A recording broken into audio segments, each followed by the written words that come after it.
नमस्कार।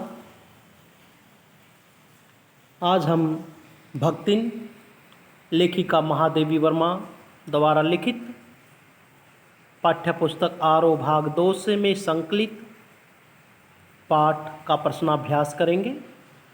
वीडियो और subscribe button दबा दें ताकि आगे की वीडियो आपको आसानी से मिल सके। प्रश्न देखते हैं। प्रश्न नंबर 2। प्रश्न नंबर 1 हम पहले कर चुके हैं।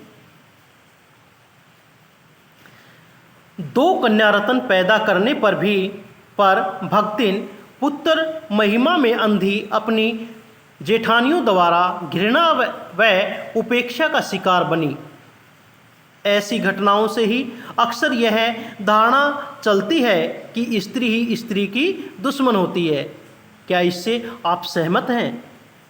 हाँ, हम इस बात से पूर्णतः सहमत है, क्योंकि भक्तिन के पुत्र न होने पर उसे उपेक्षा अपने ही घर की स्त्रियों अर्थात सास और जेठानियों से मिली।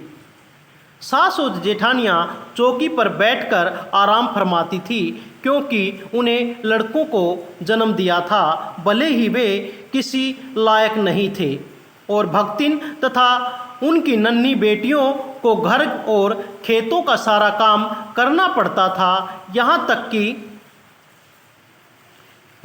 उनके खाने पीने में भी अंतर था। जेठानियों के लड़के दूध मलाई खाते और लड़कियाँ मोटा अनाज। लड़कियाँ होने के बावजूद उसके पति का भक्तिन के प्रति स्नेह कभी भी कम नहीं हुआ।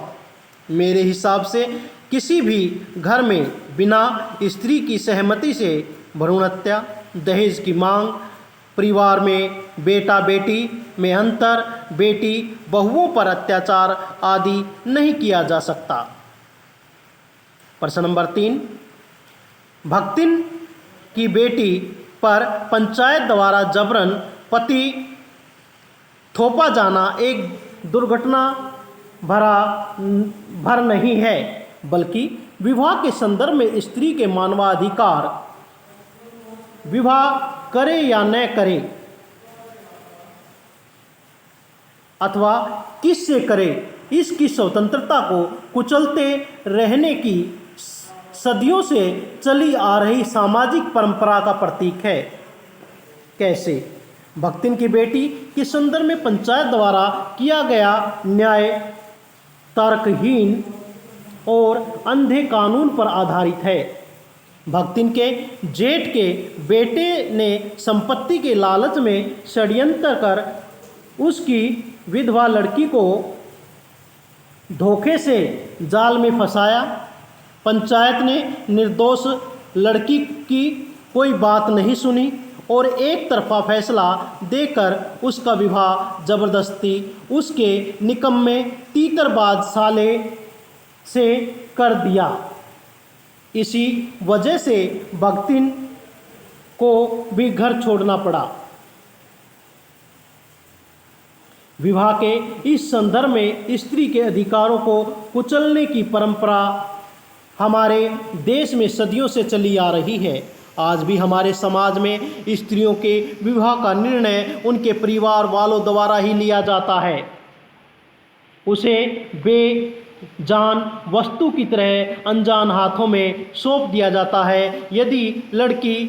यदि कोई लड़की विरोध करने का साहस करती भी है तो उसके स्वर को दबा दिया जाता है या उसे दुष्चरित्र घोषित कर दिया जाता है। प्रश्न नंबर 4। भक्तिन अच्छी है, यह कहना कठिन होगा, क्योंकि उसमें दुर्गुणों का अभाव नहीं। लेखिका ने ऐसा क्यों कहा होगा? यद्यपि भक्तिन महादेवी की सेवा पूरे मन से करती थी, तथापि कई गुणों के साथ साथ भक्ति के व्यक्तित्व के कुछ दुर्गुण निहित थे। वह घर में इधर उधर पड़े रुपए पैसे भंडार घर की मटकी में छिपा देती थी और अपने इस कार्य को चोरी नहीं मानती थी। नंबर 2। महादेवी के क्रोध से बचने के लिए भक्तिन बात को इधर उधर करके बताने में को झूठ नहीं मानती थी। अपनी बात को सही सिद्ध करने के लिए वह तर्क वितर्क भी करती थी।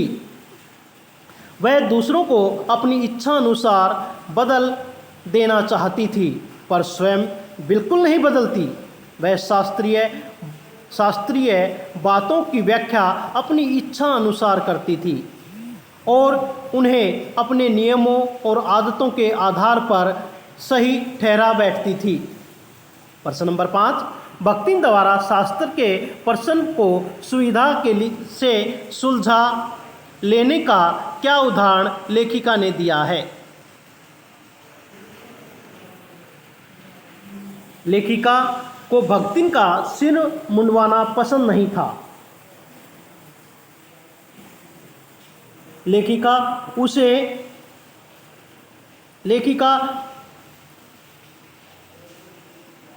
उसे ऐसा करने के लिए हमेशा मना करती थी, परंतु भक्तिन केस मुंडवाने से मना किए जाने पर शास्त्रों का हवाला देते हुए कहती है, तीर्थ गए मुंडाए सिद्ध। यह बात किस शास्त्र में लिखी है, इसका भक्तिन को कोई ज्ञान नहीं था, जबकि लेखिका को पता था कि यह उक्ति शास्त्र की न होकर किसी व्यक्ति द्वारा कही गई है, परंतु तर्क देने में पटु भक्तिन की सिर मुंडाने की आदत को लेखिका बदल नहीं सकी। प्रश्न नंबर 6, भक्तिन के आ जाने से महादेवी अधिक देहाती कैसे हो गई? महादेवी भक्तिन को नहीं बदल पाई, पर भक्ति ने महादेवी को बदल दिया। भक्तिन देहाती महिला थी और शहर में आने के बाद भी उसने अपने आप में कोई परिवर्तन नहीं आने दिया। भक्तिन देहाती खाना, गाड़ी, दाल,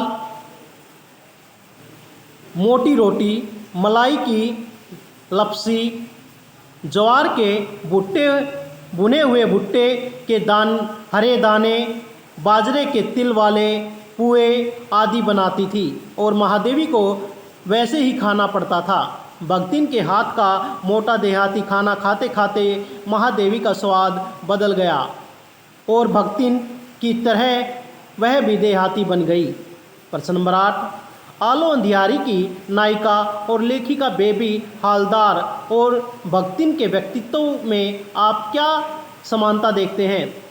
आलो अंधियारी की नायिका और भक्तिन के व्यक्तित्व में यह समानता है कि दोनों ही घरेलू नौकरानियां हैं। दोनों को ही परिवार से उपेक्षा मिली। दोनों ने ही अपने आत्मसम्मान को बचाने के लिए जीवन का निर्वाह किया। दोनों ही संघर्ष में रही। दोनों ही महिलाओं के साथ अत्याचार हुए। समाज और परिवार के द्वारा उन्हें कम आंका गया। प्रश्न नंबर 8, भक्तिन की बेटी के मामले में जिस तरह का फैसला पंचायत ने सुनाया वह आज भी कोई हैरत अंगेज बात नहीं है। अखबारों या टीवी समाचारों में आने वाली किसी ऐसी घटना को भक्तिन के उस प्रसंग से जोड़कर लिखें। इसे बच्चे स्वयं करें।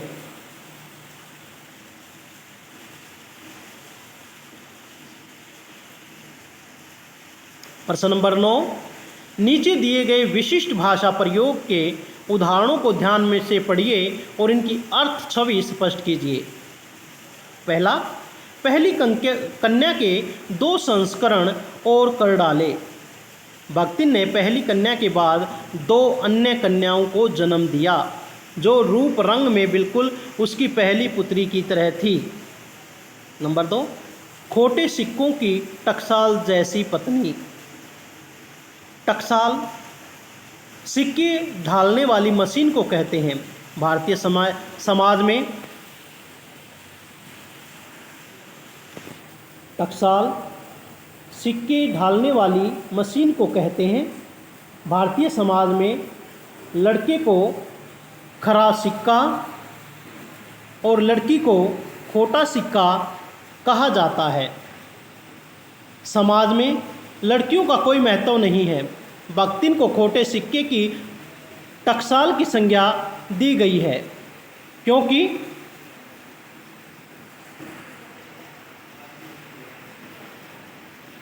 क्योंकि उसने एक के बाद एक 3 लड़कियों को जन्म दिया। जबकि समाज पुत्र जन्म देने वाली स्त्रियों को महत्व देता है। तीसरा, अस्पष्ट पुनरावृत्तियाँ और स्पष्ट सहानुभूति। भक्तिन अपने पिता के देहांत के कई दिनों बाद पहुंची थी। जब वह मायके की सीमा पर पहुंची तो लोग कानाफूसी कर रहे थे कि बेचारी अब आई है। आमतौर पर शोक की खबर प्रत्यक्ष तौर पर नहीं दी जाती, कानाफूसी या फुसफुसाहट के अस्पष्ट शब्दों में कही जाती है। अतः लेखिका ने इसे अस्पष्ट पुनरावृत्ति कहा है।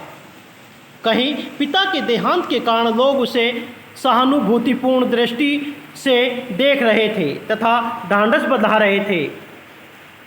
बातें स्पष्ट तौर पर की जा रही थी, अतः उन्हें लेखिका ने स्पष्ट सहानुभूति कहा है। इस प्रकार से आपका प्रश्नाभ्यास समाप्त होता है। धन्यवाद।